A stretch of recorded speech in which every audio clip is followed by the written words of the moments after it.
Hi friends, welcome to my new video. Friends, जैसा कि हम सब जानते हैं कि हमारे BTS मेंबर बिग हिट यानी कि हाइप के ही एक K-pop आइडल हैं। लेकिन फ्रेंड्स, क्या आपको पता है कि बिग हिट के एक्स चेयरमैन यानी कि बैंग सी ह्यूक के ऊपर एक बहुत ही बड़ी प्रॉब्लम आ गई है, क्योंकि उनके ऊपर काफी दिनों से बहुत ही सारे ब्लेम लगाए गए थे, जिसकी वजह से उनके ऑफिस पर छापा भी मारा जा सकता है।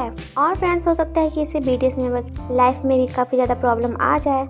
तो फ्रेंड्स, वीडियो को डिटेल में जानने से पहले अगर आपने हमारा चैनल सब्सक्राइब नहीं किया है तो सबसे पहले हमारे चैनल को सब्सक्राइब करके बेल आइकन को प्रेस कर दीजिएगा BTS के आगे लेटेस्ट न्यूज़ को जानने के लिए। तो फ्रेंड्स, जैसा कि मैं आपको बता रही थी कि बैंग सी ह्यूक के ऊपर काफ़ी सारे इल्ज़ाम लगे हैं कि उन्होंने बहुत ही गलत तरीके से काफ़ी सारे पैसे कमाए हैं और बहुत ही घोटाले भी किए हैं। और फ्रेंड्स, इन सब बातों को लेकर बहुत दिनों से इन्वेस्टिगेशन भी की जा रही थी और इसी बीच अब ये भी रिपोर्ट आ रही है कि शायद अब साउथ कोरिया की पुलिस को उनके ऑफिस पर छापा मारने की भी परमिशन मिल गई है और शायद अब उनके ऑफिस पर छापा मारा जाए, जिससे आर्मीज को और भी बहुत सारे लोगों को जो उनके बारे में डिटेल में नहीं जानते हैं वो भी जान जाएं और ये भी पता चल जाए कि उन्होंने एटलीस्ट कितने घोटाले किए हैं और किए भी हैं या फिर नहीं। घोटाले के साथ ही और उन्होंने क्या क्या गलत काम किए हैं, इन सारी बातों का राज अब खुल जाएगा।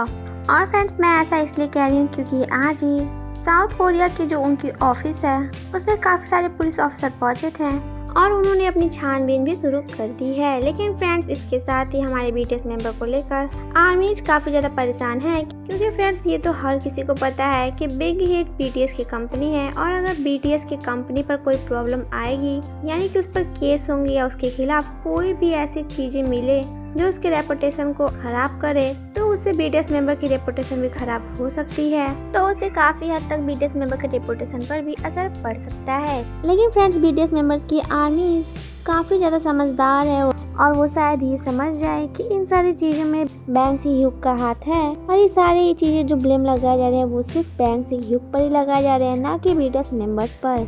और इन सब का दोषी अगर पाया जाता है तो वो सिर्फ और सिर्फ बैंग सी ह्यूक होंगे, BTS मेंबर्स नहीं। इसीलिए आर्मी शायद समझ जाए और BTS मेंबर से ऐसे ही प्यार करती रहे जैसे अभी कर रही है। हालांकि फ्रेंड्स, इस टाइम तो कुछ BTS मेंबर साउथ कोरिया में नहीं है, लेकिन ये बात तो उन्हें पता चली गई होगी कि उनके एक्स चेयरमैन पर इतना बड़ा ब्लेम लगाया गया है और शायद वो अपने कमबैक को लेकर काफी ज्यादा परेशान भी हों, क्योंकि जहाँ एक तरफ BTS मेंबर्स का कमबैक हुआ है वहीं दूसरी तरफ उनकी कंपनी इतनी बड़ी प्रॉब्लम में फंस गई है।